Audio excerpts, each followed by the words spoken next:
How to add music to WhatsApp status. How to add music to WhatsApp status. Hello everybody. Welcome back to our channel in today's video. We are going to learn how we can add music to WhatsApp status. So let's just get started with the video and find out if we can actually add music to WhatsApp status or not. So for that, you need to open up your WhatsApp first and go to the Updates tab in the button from the navigation bar and go ahead and tap on ADD status after. For that, you can go and select up a media in which you want to add a picture to. For example, let's say I want to add it onto this video. So if you really want to add music to the WhatsApp status, unfortunately, we don't have the option yet that allows us to add music directly to WhatsApp status. But if you really want to add, the only method available is having the music added in that media from early.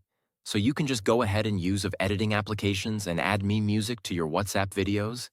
And after that is done, go on with the normal process of how you normally post a video or a picture after that. Go ahead and add status, and that is it. So for now, that is only the method available if you want to add music to WhatsApp status. So I hope this video was helpful and thank you for watching this video.